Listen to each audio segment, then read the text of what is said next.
मित्रांनो, प्रधानमंत्री आवास योजना ग्रामीण टप्पा 2 अंतर्गत महाराष्ट्र सरकारने घरकुलांच्या अनुदानात 50,000 रुपयाची वाढ करण्याची घोषणा केली आहे। या निर्णयामुळे लाभार्थ्यांना अधिक आर्थिक मदत मिळेल। 1,20,000 रुपये थेट देतो, नरेगाच्या माध्यमातून 28,000 रुपये देतो, पुन्हा प्रत्येक घराला शौचालयाकरता 12,000 रुपये देतो। असे या ठिकाणी आपण जवळपास 1,60,000 रुपये या माध्यमातून आपण देतो।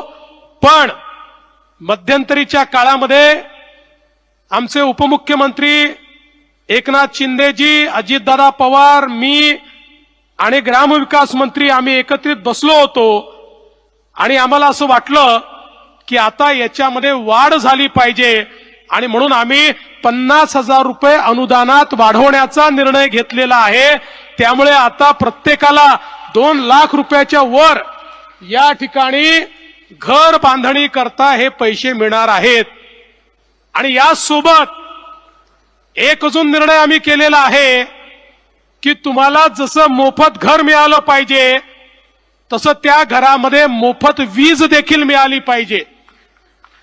आणि म्हणून 20 लाख लाभार्थ्यांना आम्ही त्या ठिकाणी सोलरचं अनुदान देणार आहोत आणि सोलर त्या ठिकाणी फिट करून जन्मभराकरता तुम्हाला मोफत वीज ही या ठिकाणी मिळणार आहे। केवळ समाजातला गरीब शेतकरी, शेतमजूर, बाराबलुतेदार हा त्यांच्या पहिल्या रांगेमध्ये बसतो। हा जो शेवटचा माणूस आहे त्याची पहिले चिंता करा, त्याला घर द्या, त्याला शौचालय द्या, त्याला या ठिकाणी मोफत वीज द्या। आणि म्हणून हा कार्यक्रम या ठिकाणी आम्ही हातामध्ये घेतलेला आहे।